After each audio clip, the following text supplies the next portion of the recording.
Eu cumprimento a igreja com a graça e a paz do nosso Senhor e Salvador Jesus Cristo, amém? Irmãos, vamos abrir a Bíblia no livro de Neemias, no seu capítulo 1. Nós vamos ler os 4 primeiros versículos, e depois Neemias no capítulo 8, de 1 a 3. Neemias, capítulo 1, versículo de 1 a 4.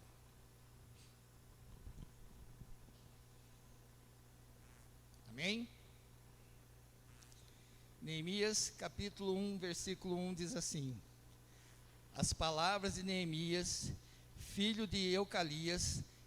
E sucedeu que, no mês de Quisieu, no ano 20º, estando eu em Suzã, a fortaleza, que veio Anani, um dos meus irmãos, ele e alguns de Judá, e perguntei-lhes pelos judeus que escaparam e que restaram no cativeiro acerca de Jerusalém. E disseram-me: os restantes que não foram levados para o cativeiro, lá na província, estão em grande miséria e desprezo, e o muro de Jerusalém fendido e as portas queimadas a fogo. E sucedeu que, ouvindo eu essas palavras, assentei-me e chorei, e lamentei por alguns dias, e estive jejuando e orando perante o Deus dos céus. Neemias capítulo 8, versículo do 1 ao 3. E chegado o 7º mês, estando os filhos de Israel nas suas cidades, todo o povo se ajuntou como um só homem na praça, diante da porta das águas. E disseram a Esdras, o escriba, que trouxesse o livro da lei de Moisés, que o Senhor tinha ordenado a Israel. E Esdras, o sacerdote, trouxe a lei perante a congregação, assim de homens como de mulheres, e de todos os sábios para ouvirem, no primeiro dia do 7º mês. E leu nela diante da praça que está diante da porta das águas, desde a alva até o meio-dia, perante os homens e mulheres e sábios, e os ouvidos de todo o povo estavam atentos ao livro da lei. Amém? Meus irmãos, o livro de Neemias nos traz o maior exemplo que nós podemos achar na Bíblia sobre um avivamento verdadeiro. Se você quiser mais detalhe, basta você depois ler todo o capítulo 8. Na época de Neemias, o povo ainda estava numa crise muito grande. Eles estavam há 70 anos no exílio e estavam começando a ser libertos e voltando para Jerusalém. Neemias, ele mostra para nós um exemplo do verdadeiro avivamento, porque hoje o que nós temos visto muito é um movimento religioso, não é um avivamento verdadeiro. Nós estamos vendo as pessoas pregarem aquilo que o povo quer ouvir. Só que Neemias nos mostra o quê? Que antes que o povo tivesse esse avivamento, eles tiveram que clamar e orar. Este é o verdadeiro avivamento, aquele que as pessoas primeiro param, buscam a Deus, oram, jejuam e procuram a direção do Senhor. Para nós entendermos bem o tempo que estava Neemias, nós temos que voltar um pouco na história. Nós temos que voltar até o tempo do pré-cativeiro. O povo nessa época, no pré-cativeiro, antes que eles fossem levados à Babilônia, eles viviam uma época que parecia estar tudo bem. Eles não tinham ataque dos inimigos ao redor, eles estavam em paz com eles, conseguiam viver, não eram amigáveis, mas também não tinham guerras. E o povo se afastou de Deus. O povo fazia um culto que era para agradar a eles próprios e não agradar a Deus. E nessa época nós vamos ver a degradação total do povo. Então, o que acontece? Deus levanta um profeta por nome Jeremias. Jeremias foi levantado naquela época para mostrar para o povo que eles estavam fora da direção de Deus. E o que acontece?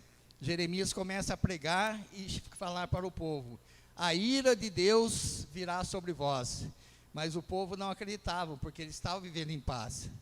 Nessa mesma época, O profeta que fazia sucesso, digamos assim, na época, que pregava e todo mundo queria ouvir, era um profeta por nome Ananias. É que esse profeta, na verdade, ele foi eleito pelo povo. O povo estava tão afastado das direções de Deus, que eles mesmos escolhiam seus próprios profetas. Eles escolhiam o tipo de culto que eles queriam ter. Se o profeta falava aquilo que agradava aos ouvidos deles, esse era o bom.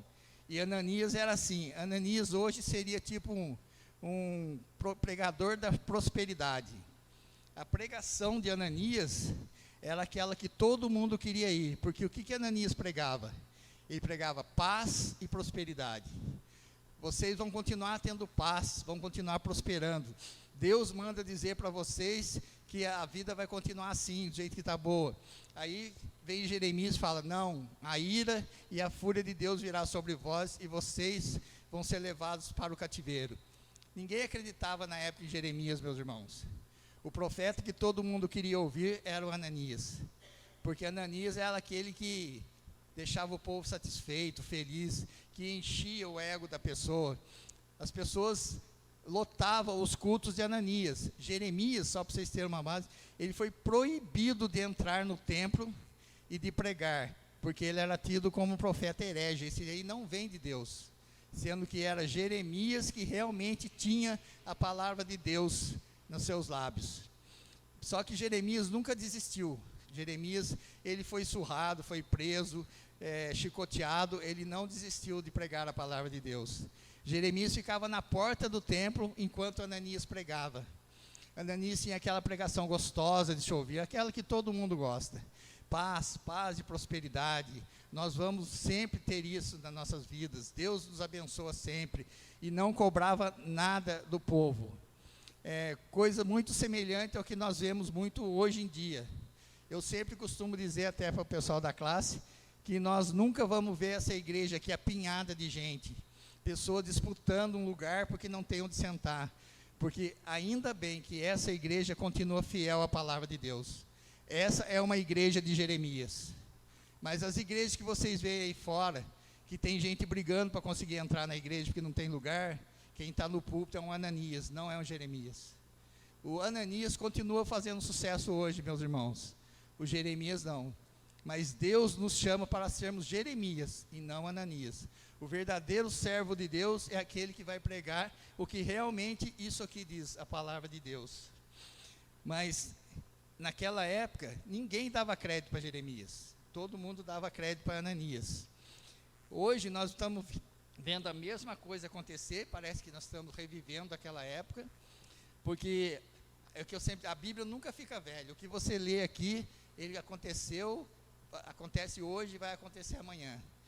Ananias sempre vai estar presente no meio cristão, porque o povo gosta de estar no seu estado confortável. Quando você tira uma pessoa da zona de conforto, não é agradável para ela. Ela quer estar bem, tranquila. E quem que faz isso? Aquelas pessoas que não pregam compromisso verdadeiro com Deus. Aquelas que pregam aquela pregação tranquila, que só bênção, bênção, bênção, Deus vai te abençoar, e não pregam que evangelho é cruz. Jesus disse, aquele que quiser vir após mim, tome a sua cruz e me siga. Não existe evangelho sem cruz, meus irmãos. Evangelho sem cruz é só da boca para fora, não tem profundidade, não tem intimidade com Deus. E Deus está cobrando de nós o quê? Um verdadeiro avivamento hoje. Que nós não entremos nesse embalo dessas igrejas, desses movimentos religiosos, grandes shows, né? Nada contra, por exemplo, o louvor faz parte do culto, mas a palavra tem que ser a principal coisa que tem que acontecer no culto. Tem igrejas que estão deixando a palavra do lado e fazendo grandes shows. Elas estão lotadas? Lógico que estão lotadas. O povo gosta disso. Tem um pastor amigo meu que ele foi pregar numa igreja e no final deram 15 minutos para ele pregar. Por quê? Ele falou assim, Israel, as crianças cantaram, os jovens cantaram, as senhoras cantaram, os homens cantaram, depois teve louvor solo. Aí quando chegou a minha vez de pregar, pelo horário, o cara falou, você tem 15 minutos. Ele falou, o que eu vou pregar em 15 minutos, meu senhor? Mas por quê? Porque a palavra de Deus está sendo deixada de lado. É uma coisa que eu sempre digo que a nossa igreja nunca deixou. Nós sempre preservamos a palavra. Nós não fugimos. Você vai olhar, tem muitos bancos vazios? Tem sim. Mas quem estiver aqui no púlpito, ele tem a obrigação de pregar o que está escrito aqui. Ele não pode fugir. Nós estamos sendo chamados por Deus para sermos uma legião de Jeremias. Porque todo mundo pode perceber que tem crescido muito o movimento evangélico no Brasil. Nós já somos mais ou menos uns 40 milhões de evangélicos. Só que, infelizmente, meus irmãos, o que está acontecendo? O que nós criticávamos, os outros cristãos por aí, que era cristão só de nome, hoje está começando a acontecer no meio evangélico. Infelizmente, tem evangélico só de nome hoje. Porque o movimento cresceu tanto. Hoje é bonito ser evangélico, é legal falar que é evangélico. Mas compromisso com a palavra de Deus, não são muitos aqueles que querem. Porque, como eu acabei de dizer aqui, evangelho é cruz. Jesus disse: nesse mundo tereis aflições, mas tende bom ânimo, eu venci o mundo. Quando você se converter, aceitar Jesus, não quer dizer que você não vai ter problemas. Eu sempre falo, o pessoal que da minha classe está acostumado a ouvir, que deserto foi feito para crente. Deserto não foi feito para gente do mundo. Todo mundo vai ter que passar no deserto um dia. A diferença é que você não vai passar sozinho. Jesus vai passar no deserto com você. E você pode ter certeza que a hora que você sair do deserto, você vai sair melhor do que se você entrou. Só, meu irmão, não se acostume com o deserto. Deserto não é lugar de morada. Deserto é lugar de passagem. E você vai passar? Vai sim. Por quê? Porque nós temos que ser lapidados. Deus, Ele se preocupa conosco, por quê? Porque Ele é Pai. E a Bíblia diz que Deus só nos corrige por esse amor que Ele tem de Pai. Se Deus nos deixar de nos corrigir, a situação está muito ruim, meu irmão. Porque Ele desistiu de você. Mas não se preocupe, Deus não vai desistir. E nós sempre vamos ter coisas para melhorar. Se nós estivéssemos perfeitos, nós não estaríamos aqui. Nós já teríamos sido arrebatados. Porque se você atingir esse estado de perfeição, pode ter certeza, aqui na terra não é o seu lugar. Então, nós temos que ser lapidados a cada dia. Você nunca vai chegar a ser perfeito. Agora, nós somos santos. Porque o que quer dizer a palavra santo? Santo quer dizer separado. A partir do momento que você aceitou Jesus, você foi separado do mundo. Eu falo outra coisa, o pessoal que me conhece já está até acostumado a ouvir, que livre-arbítrio só existe até você aceitar Jesus. Depois que você aceitou Jesus, não tem mais livre-arbítrio. A sua escolha foi por Ele, é só dele. Deus não divide você com ninguém. Deus é possessivo. Você aceitou, você é dele e Ele não abre mão. Aí o seu livre-arbítrio já era, meu irmão. Mas a melhor escolha que você fez foi por Jesus. Pode ter certeza disso. Continuando aqui, falando sobre Neemias, o que é admirável em Neemias, que o povo estava numa situação precária, porque eles ainda estavam começando a sair do cativeiro, eles tinham perdido o contato com Deus, e quando Neemias recebe a notícia daqueles que já estavam em Jerusalém, que o povo estava em grande miséria, que o povo estava mal, estava desligado de Deus, o que Neemias faz? Ele não sai correndo para tentar resolver, meu irmão. É outra lição para nós. Neemias se assenta. Quando você precisa fazer algo para Deus, não saia correndo desesperado. Primeiro pare, assente, ore, jejue, até que você tenha a direção do Senhor. A hora que Deus te der a direção, aí você sai para fazer a obra, porque com certeza vai dar certo. E só para vocês terem uma base, estudando aqui os tempos naquela época, Neemias demorou mais ou menos em torno de 3 meses para começar a fazer a obra. Do momento que ele recebeu a notícia do estado que o povo estava, até o momento que ele começou a fazer a obra, foram quase 3 meses.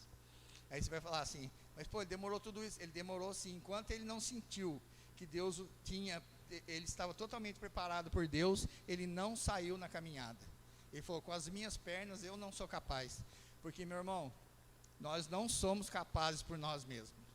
Se nós não reconhecermos a soberania de Deus nas nossas vidas, que só Ele pode nos dar a vitória, você vai quebrar a cara. Que o ser humano não é capaz por si próprio de fazer as coisas. Muitas vezes a pessoa acha isso.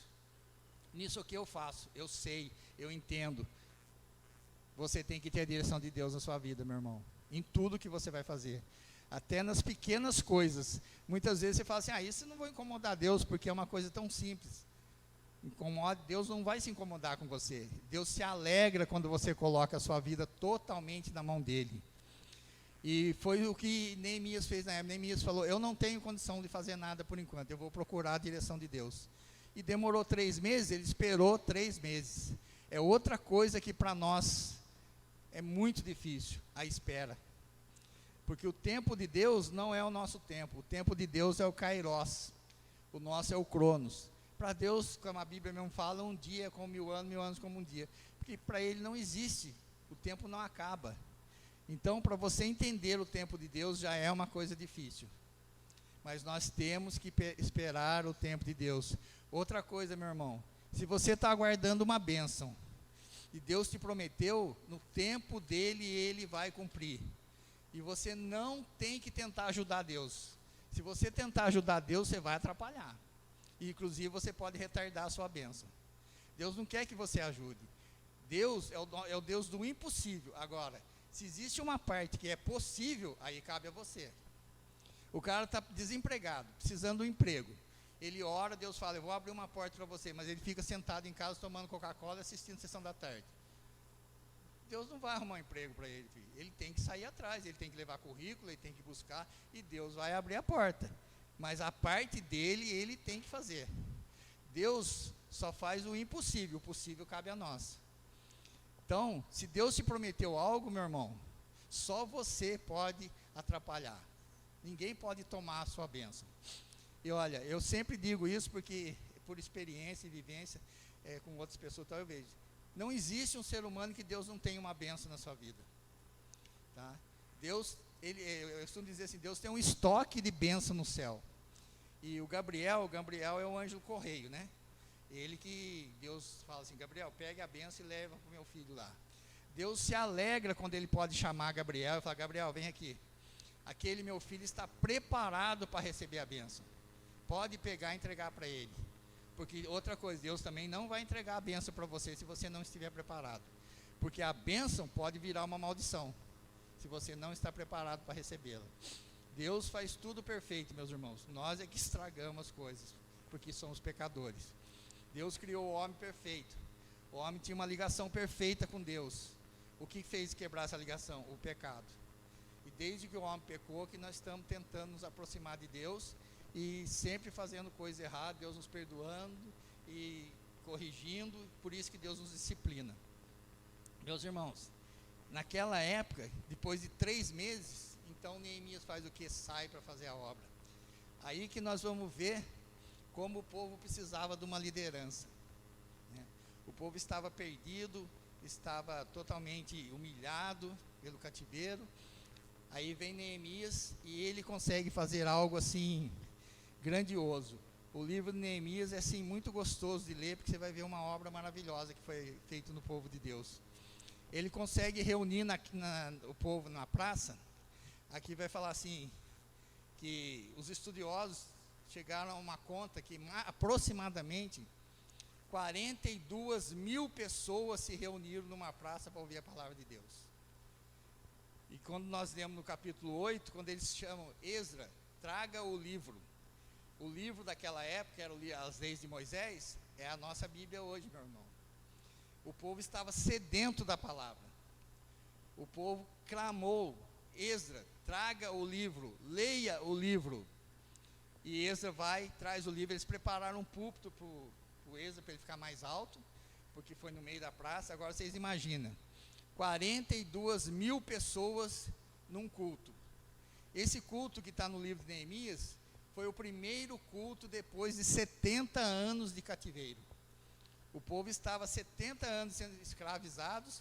Quando eles receberam a liberdade, esse foi o primeiro culto. Imaginem 70 anos afastados da ligação que eles tinham com o templo, porque naquela época o templo de Jerusalém era o símbolo da presença de Deus na vida deles. Eles tinham assim, se eles se afastavam de Jerusalém, era como se eles se afastassem de Deus. Inclusive, todo o povo tinha que ir uma vez por ano a Jerusalém para prestar culto ao Senhor, porque para eles era ali que Deus se encontrava. E eles estavam longe, mais de 1000 quilômetros, e daí eles começam a retornar.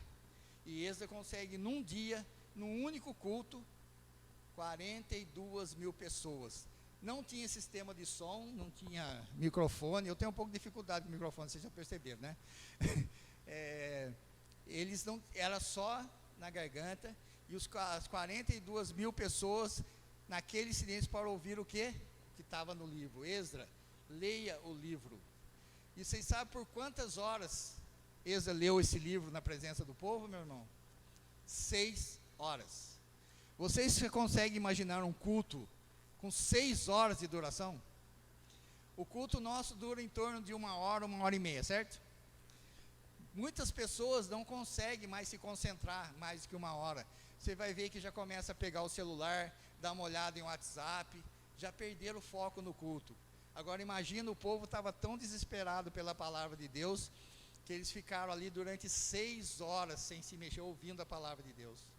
Se alguém me convidar para um culto que vai durar 6 horas, eu confesso para vocês que eu não vou, tá, meu irmão? Porque eu não vou aguentar ficar 6 horas num culto. E outra, não tinha um louvor para dar uma descontraída, não, meu irmão. 6 horas de palavra. Você imaginou se eu falasse, eu vou ler a Bíblia aqui durante 6 horas para vocês? Ninguém vai aguentar. Você vê o nível que o povo estava de carência de Deus naquela época. Que eles ouviram Esdras ler o livro por 6 horas. Eu acredito que não foi mais, porque com certeza o Esdras não aguentou mais. Porque essas 6 horas ele sozinho leu o livro da lei. E o povo prestou atenção. Então, esse é um verdadeiro avivamento. Um povo sedento por palavra. Hoje, quando você liga a televisão e vê um programa evangélico, dificilmente você vai ouvir a palavra. Geralmente vai ser um show, você vai ouvir a famosa teologia da prosperidade, porque o cara não consegue nem pagar o canal de televisão se ele for um cara que prega realmente a palavra, porque não dá ibope, meu irmão.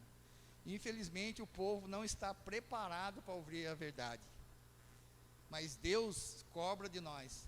Deus está nos chamando para sermos uma legião de Jeremias. Ananias já passou, ninguém se lembra mais de Ananias. Hoje quem tem que ser lembrado aqui é Jeremias. E Deus está clamando por isso. Eu quero uma geração de Jeremias. Não interessa se muitas ou poucas pessoas vão te ouvir. Pregue a palavra. Não abra a mão da palavra. Porque isso é o desejo de Deus. Deus não quer nenhum Ananias em cima do púlpito. Deus quer Jeremias. Infelizmente, como eu acabei de dizer, ainda vemos muitos Ananias aí fazendo muito sucesso. Mas, meus irmãos, não se deixem levar por isso. A igreja precisa de um Jeremias. A nossa igreja, você vê, tem muitos bancos vazios. Poderiam estar cheios se tivesse um show aqui.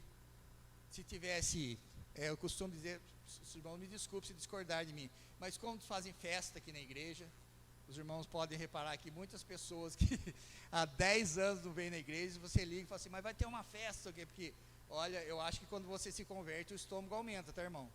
Porque crente come. O povo que tem fome é o crente, viu? Porque o crente não bebe, não tem outros vícios, mas ele gosta de comer. E não tem nada de errado com isso. Isso é bênção. O alimento é uma bênção que Deus deixou para nós.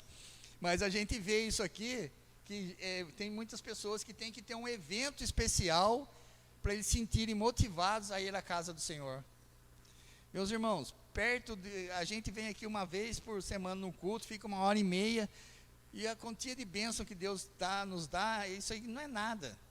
É lógico que, como eu estou falando, nós não vamos aguentar um culto de 6 horas, mas a pessoa não pode se dispor para Deus 1h30 num dia, porque às vezes tem um programa que quer assistir, ou vai sair, vai fazer alguma coisa. O problema é isso, nós vivemos hoje uma geração que é liderada por muitos Ananias e poucos Jeremias. Mas, meus irmãos, essa aqui é uma igreja que não abre mão de ter um Jeremias aqui na frente. Pode ser eu, muito raramente estou aqui pregando, mas quando vocês virem a pastora aqui, ela vai pregar exatamente o que está na palavra. porque é tradição na nossa igreja, a gente não foge da palavra, meu irmão. E eu estou aqui desde que eu nasci nessa igreja, e eu já vi passar vários pastores, e nós continuamos com a mesma linha. Se você busca a palavra, você vê o lugar certo. Aqui você vai ouvir o que está aqui. Assim como aquele povo clamou naquele dia lá, Esdra, leia o livro. Aqui você vai ver alguém que está lendo o livro aqui na frente. Nós não fugimos dessa palavra. E eu me coloco sempre na mão do Senhor e peço que Deus realmente me derrame uma unção de Jeremias, que eu não fuja da palavra. Se eu vou agradar ou não, aí não cabe a mim. Aí Deus que vai abrir o coração, porque na verdade a gente prega, mas a Bíblia é muito clara. Quem convence é o Espírito Santo. Se o Espírito Santo não tocar no seu coração, meu irmão, eu posso ficar 6 horas aqui, você não vai nem aguentar e vai embora, mas não vai acontecer nada. Agora, se o Espírito Santo tocar no seu coração, essas poucas palavras que eu disse aqui na frente, vão servir para alguma coisa. Vai dar aquela cutucadinha em você. Você vai falar assim, realmente, Deus nos quer para seguirmos a sua palavra. E Deus não muda, Deus não abre mão. Se você fugir, porque hoje existem artimanhas para usar a palavra de Deus em benefício próprio. Se você for numa igreja que só prega bênção, ela vai ter base bíblica para falar isso. Por quê? Porque a Bíblia diz, tudo que pedires, crendo, recebereis. Eu vim para que tenham vida e vida em abundância. Só que ele vai pegar só esse trecho. Ele não vai pegar o texto inteiro e ler para você. Que primeiro você tem que andar na presença do Senhor, fazer a vontade de Deus, segui-lo fielmente, aí as bênçãos virão. Se você não é fiel com Deus, Deus não tem que te abençoar, meu irmão. Deus sempre vai ser fiel. O problema é que nós muitas vezes deixamos de ser fiéis com Deus. E daí a sua vida tende a ser mais difícil. É o que eu sempre digo, vida de cristão vai ter dificuldade? Vai sim. Mas só que tem uma coisa, você vai ter certeza da sua vitória. Porque a Bíblia diz que em Cristo nós somos mais que vencedores. Então, como diz aquele salmo, né? Ao anoitecer pode vir o choro, mas a alegria vem pela manhã. Meu irmão, pode chorar à vontade, mas você vai rir ainda. Entendeu? Mas não se preocupe, que o choro também faz parte da vida do crente. Vai ter uma hora que nós vamos chorar. Porque é a vida. O pecado nos colocou nessa condição. Quando Adão foi criado, ele tinha o caráter de Deus. Era tudo perfeito. Então não tinha nada disso. A partir do momento que o homem caiu, a Bíblia diz que a tendência do homem é para o mal. Paulo, que é um cara assim, que eu admiro muito, porque ele teve um contato diretamente com Jesus, e o que Paulo diz? O bem que eu tanto quero fazer, eu não consigo. E o mal que eu não quero, eu faço. Agora, você pensa bem, um cara consagrado como o apóstolo Paulo, que deu sua vida pela obra de Deus, e ele confessa, o legal dele é assim, que ele não esconde essa parte da gente, né? Ele dizendo, eu faço coisa ainda errada, eu quero fazer muito mais coisas boas e às vezes eu não consigo. Agora, eu me considero inferior a Paulo, tá, irmão? Porque eu admiro muito a intimidade que aquele homem tinha com Deus. Ele tinha tanta intimidade com Deus que para curar enfermo, muitas vezes ele tirava um pedacinho da veste dele, porque o ser humano tem que ter alguma coisa palpável, né, irmão? Às vezes só de você falar não serve. Ele dava os paninhos e falava, leva que a pessoa vai ficar curada. Levava e a pessoa ficava curada. Então ele era um homem muito usado por Deus, mas ele nos mostra que ele também tinha limitações.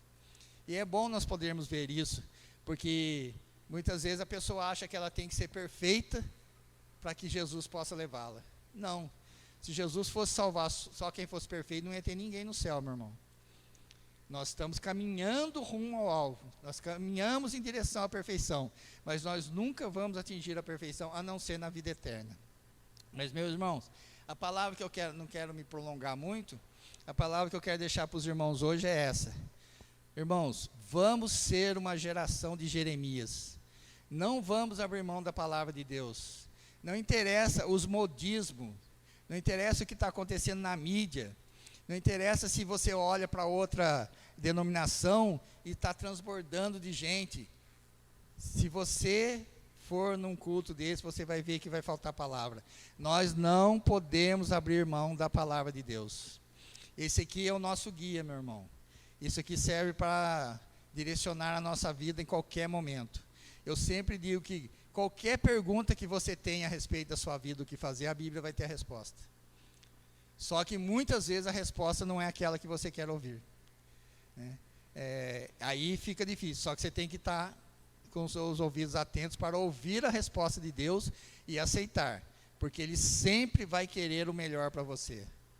Irmãos, que nessa igreja muitos Jeremias apareçam e que nós continuemos sempre fiéis à palavra de Deus, que não nos desviemos nem para a direita nem para a esquerda, como a palavra diz, e que nós possamos sim ter um verdadeiro avivamento no meio evangélico, mas um avivamento de pessoas sedentas por palavra, e não por grandes shows piracotécnicos, cheios de efeitos, mas não, por palavra.